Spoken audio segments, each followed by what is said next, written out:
Hello, guys. Thank you very much for joining in. Hi, this is Ganesh Naik. I help finance professionals and students to clear the exam of CFA and FRM in the first attempt. And today I'm with one of my students, Dipesh. He has been able to clear FRM Level 2 in November 2021. So he's going to be sharing his journey and experience. And we are creating these videos primarily for students who are preparing on their own or who do not have any guidance on how to prepare. They can learn from their journey, learn from their mistakes and the challenges that they face. With this, we'll start with the discussion. First of all, Dipesh, thank you very much for joining in and sharing your journey, sharing your experience. And I really appreciate that. And this is going to be very fruitful for the FRM community. Thank you for joining in. Sure, sir. Thank you, sir. Thank you for giving this opportunity to explain my journey, and it definitely will be helpful to other students as well to prepare well and hopefully clear in the first attempt itself. Perfect, perfect. Now, primarily with your experience. Okay, so you when did you clear your level one, FRM level one? I cleared my FRM level 1 in November to 2020, 2018. Sorry. 2018. And what were you doing at that point? And what was your work profile? So I come from a completely different background. So I were nowhere related to stocks or derivatives or options trading or nothing like Hmm. that. I come from a trade finance background, the core Hmm. trade finance, wholesale banking operations. So wherein I deal with letter of credit, collections, open accounts. Okay. But I was familiar with the certain terms like how derivatives work, and those were in my college days. Hmm. So relating to that was little difficult, but that was like the complete different thing, and I could have to spend more time on getting the insights about how it works, how actually that term means, and to explore a lot. Got it. Got it. So basically, how many years of experience you had by the time you completed your FRM level one? So nearly I had around 4 years of experience Hmm. by 2018. I started my Hmm. journey in 2014, so it was nearly 4 years. Okay, so 4 years of experience, you have completed your FRM level one. Then, when did you give your FRM level two first time? So I gave my FRM level 2 in November 2020, 2019. Hmm. Okay. Okay. So I took a break of 1 year after the first attempt. Okay. And what happened in that year? I mean, you could not clear in the first time. So, what was the challenge that you faced? What was the problem you could identify during that preparation? And also, did not going directly in the May 2019 and going taking a break, does that did that impacted your preparation? Uh, I think it could have been better if would have not taken a break and directly given the exam Mhm. just after the level 1 clearing, because it actually gives you a flow. It keeps up the momentum that okay, now you are into that study mode, and especially if you're working, so that is more of a consistency build up, that it will be really good if you just move into that flow and have that. And you have recently learned FRM level 1 concepts, so it Mhm. creates a base for your level 2. I would not say all the concepts are getting repeated, but yes, there are some concepts which makes and which acts as a strong pillar for your level 2. Okay.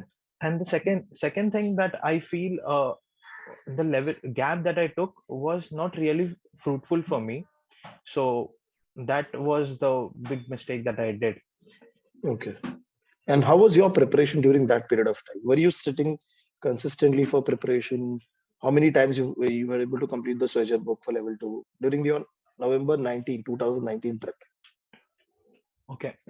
So in for November 2019, I had only two revisions that I did. So Hmm. two Swagger readings. So I thought it could be enough, but unfortunately it was not.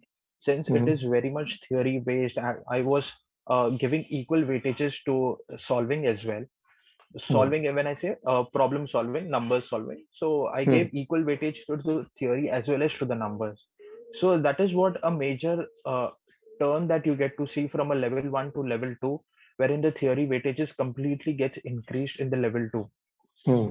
And with the amount of the theory chapters that are there in level 2, it is always advisable that you have number of readings at least for level 2, and keep a momentum of every chapters, maybe weekly or fortnightly or something like that, that you are weak in.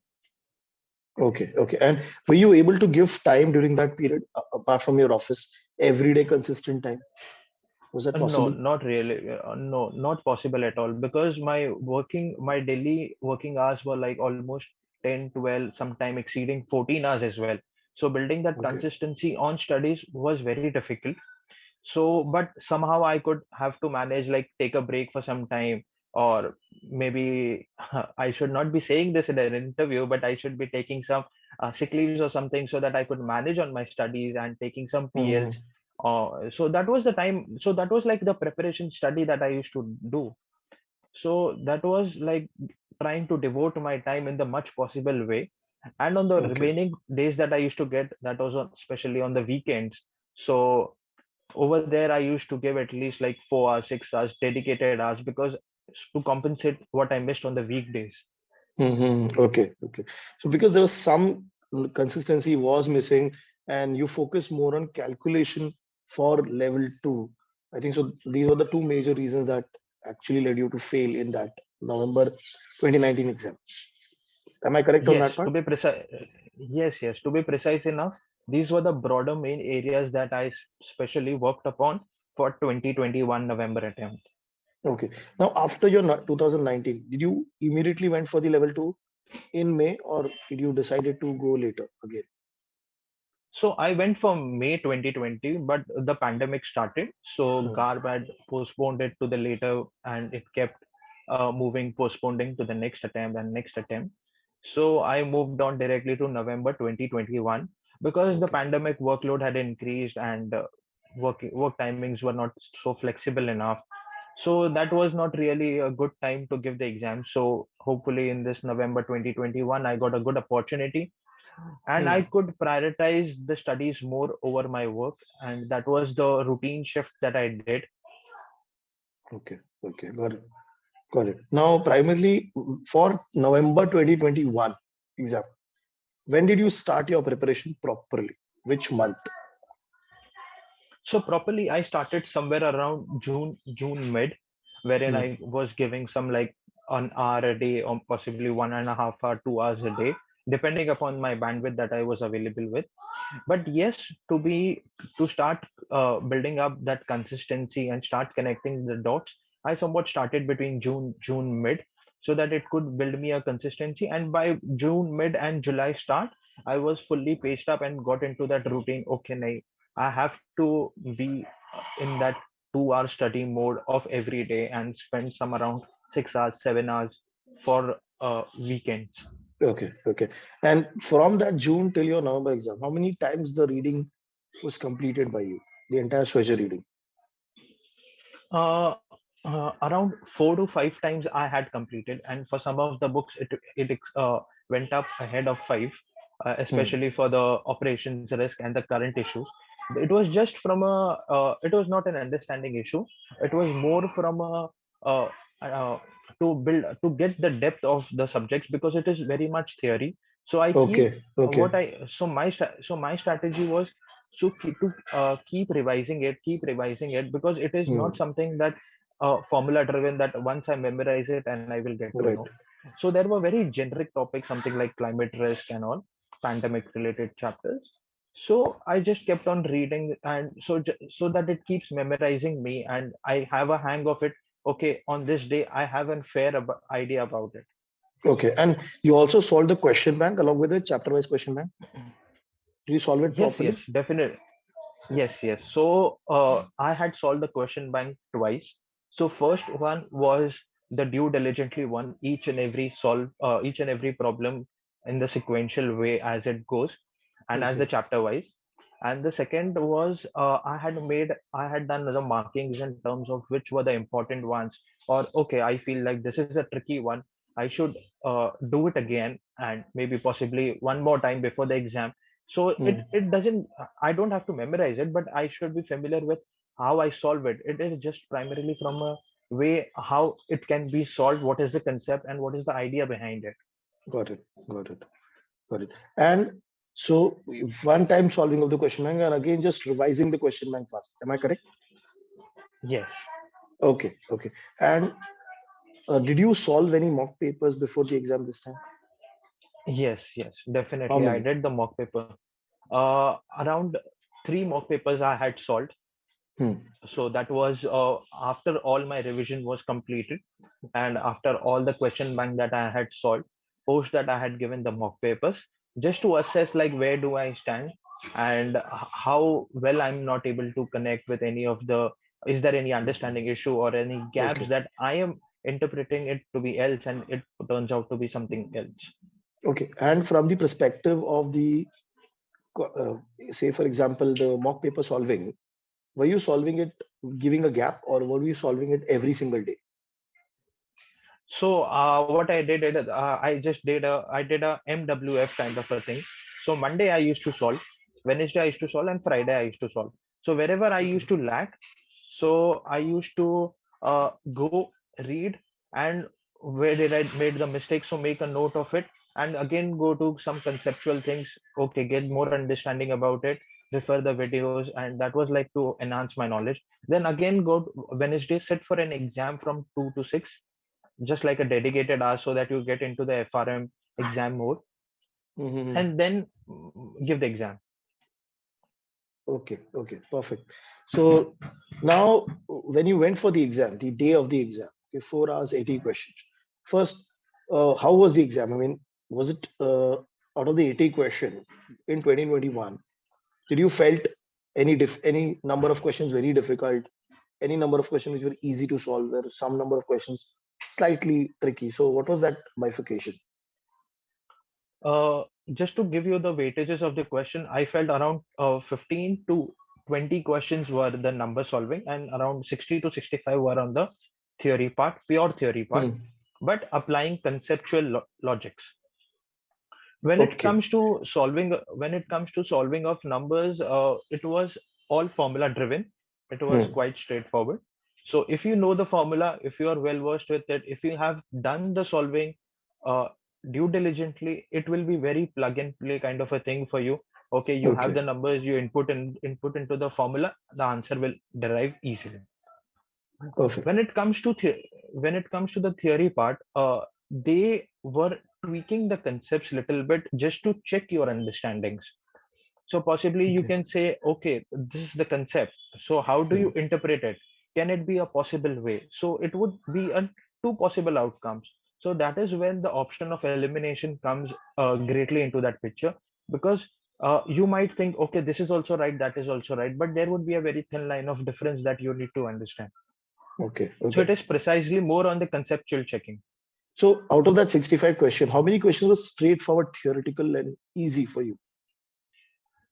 Uh, uh, Around, I would say, at least 20 to 25% were questions were quite straightforward, wherein, okay, if you know the concept, you can easily answer it.